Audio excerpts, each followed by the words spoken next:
Hey there, this is Chou. I'm back to filming my vlog, and I have all this, again, my gamification guy kind of intro that for those who don't know me should watch. But again, I'm just a pioneer in gamification and about to publish my second book, 10,000 Hours of Play.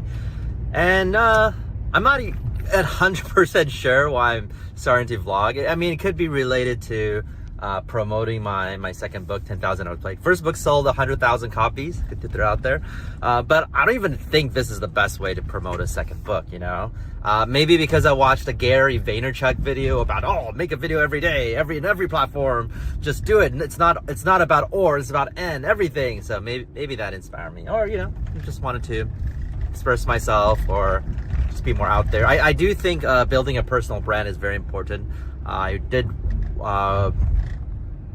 watch a YouTube video or watch a speech. I forgot what it is actually, but it was talking about, it's a x.com post. That's those long form ones that's threaded, that basically says your personal brand is going to be the most important thing ever. You know why? Because supposedly AI is going to replace Google searches, and so all the middle things, the websites, the blogs, the social media even might get cut out.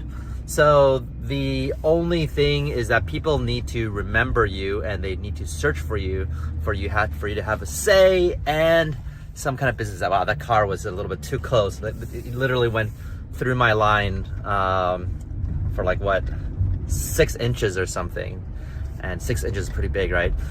So anyway, so your personal brand, because if people don't know, they're just searching for stuff. Google doesn't want to send people to web pages, and they'll just tell you the answer on their own website. So, because they want to keep you at google.com, and they would only send people away maybe when there's ads, right? Because that's how they monetize. So, so maybe it's like, hey, you should build a personal brand. I do have one already. Maybe you do know, but yeah, might as well do it. I mean, I'm driving anyway, so just making use of my time. Anyhow, so book stuff. Today I'm just working on getting some final tidbits of the cited sources, and also at the end of each chapter or each section in some of the chapters, there's something called It's Your Turn to Play. So I'm just doing the exercises. So once I do that, I can order the first physical prototype that I could see, and I can see, the formatting's off, it looks ugly, it's crap, and all that stuff. So that'll be very, very helpful. And one of the things in my last vlog that I talked about that was interesting to some of the people was the idea that when I'm self-assured, I don't need to worry that, again, the social media stuff, no one watches it, only 3 people watches it. I don't really mind because I'm pretty established already. And this leads to something that I taught before in my Octalysis Prime community, which is if you have a solid core, if you're self-assured, then you don't mind when people criticize you and say anything about you, because you are the immovable object, right? You are confident in yourself, you have self-esteem, you know your value, and so nothing other people can say that would affect how you think about yourself. But it allows you to figure out who they are, right? It reflects on them. So you would figure out, these are people who bash others and try to take other people down instead of improving themselves, right? Or these are people who are insecure or jealous, or, maybe they have a good point. They're like, these are very critical people who point out things that you can improve. So again, you're the immovable object. You're not going to change how you think about yourself because you know what it is. So everything else becomes movable. So people just identify themselves to you when they criticize you. And I think that's very important, very powerful. I think a lot of people in society need to have this angle and, just live your life. Obviously, you need to keep improving yourself. There's also not this thing about, you're perfect as it is, you don't have to change. If you're not healthy, right? Again, this goes into some more controversial stuff, I guess. I mean, it shouldn't be controversial. If you're overweight, you're unhealthy, you have more higher chances of getting diseases. Supposedly the chance of dying from anything doubles. And, you're not a bad person, and there's obviously a lot of good things about you, but there's probably some space to improve, right?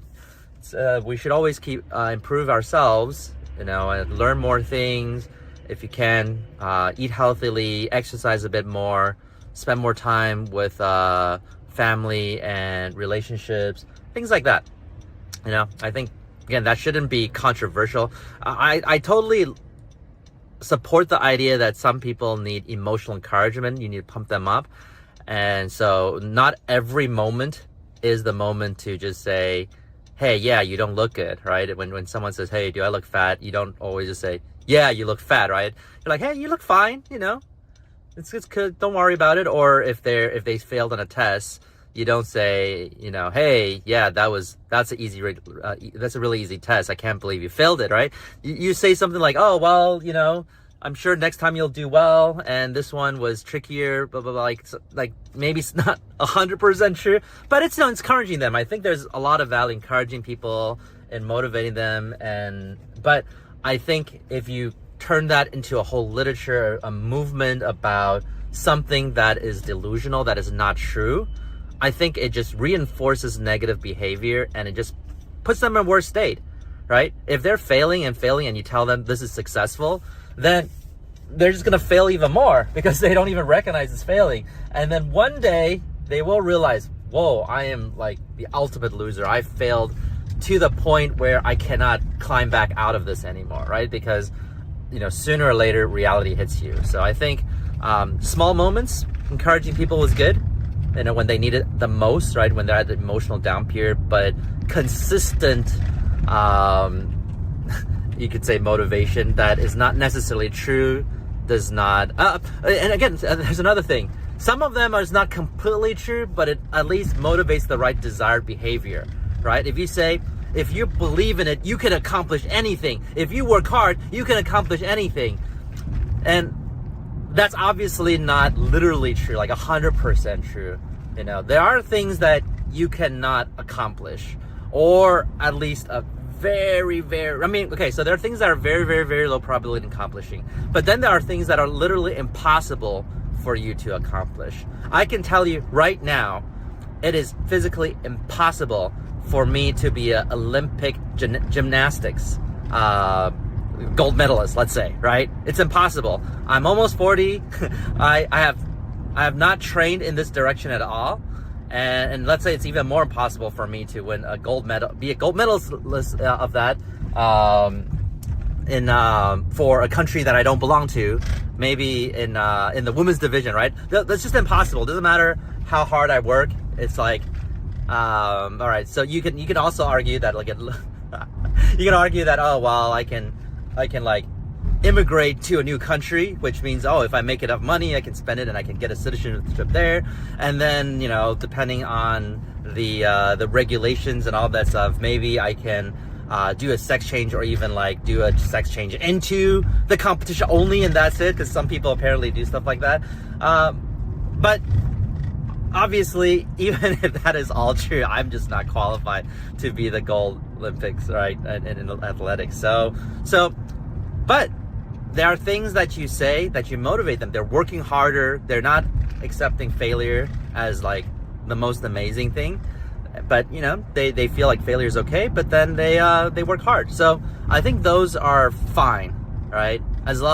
Especially when most people, when they hear, they also know it's like just encouragement. It's not literally you're saying they could accomplish anything. They'll still find this realm of what's realistic for them.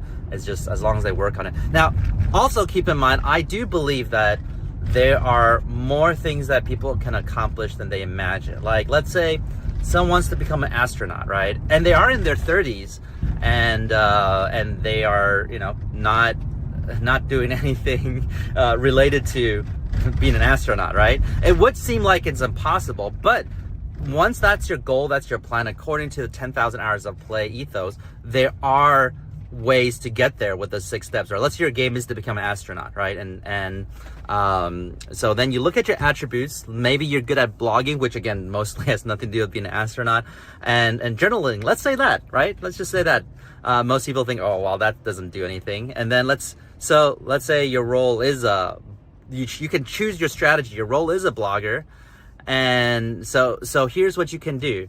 you could start writing a blog, making YouTube videos about the NASA space program, explorations, and try to make this channel as amazing as possible, which means you need to do step 4, enhance your skills, right? Build a YouTube channel, be good writing, document many things, learn, and just say, hey, I'm sharing what I'm learning about space. You don't have to pretend to be an expert, but become a more popular channel, and then constantly push on the movement, like, hey, we'd like more citizen space interests. You know, we like citizen projects to learn about NASA, and you want to build alliances. So start messaging people who work for NASA, who are in SpaceX, space programs, message them, networking with them, getting them to know you and your blog and your YouTube show. And then, and then keep building. And maybe if you're pushing for this citizen space interest and you're popular and whatnot, potentially one day they will say, hey, we have this space program. Some people are going to space, and we want to add like 1 or 2 people who are just citizens, who are not astronauts, to go with us and become astronauts for this one trip or whatever, right?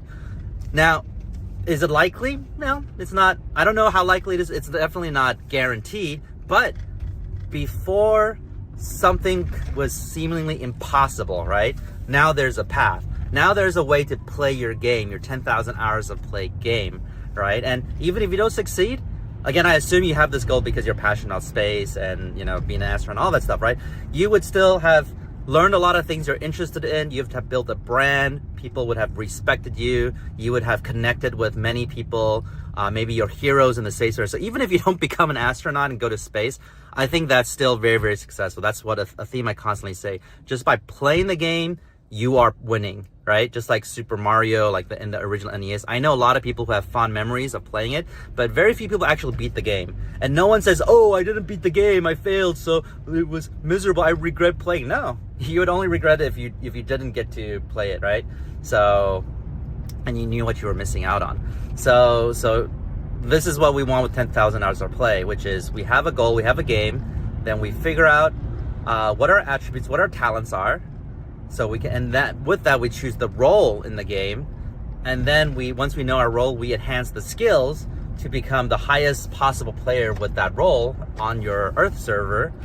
And then you figure out how to build alliances. Step 5, meet all the right people to help you with your quests and grow and build teammates, allies, mentors. And then you do quests, which are things that help you get your skills, get closer to your game, right? So I know I moved from, I think I moved the topic from, hey, don't say things are good when it's not, to, hey, don't tell people something's possible when it's not possible. And it's like, hey, look, something that sounds impossible, there's an actual direct path to do it by just following these 6 steps. So, but yeah, I do really believe that, right? So I don't personally think there is a path that I can be a Olympic athlete in gymnastics.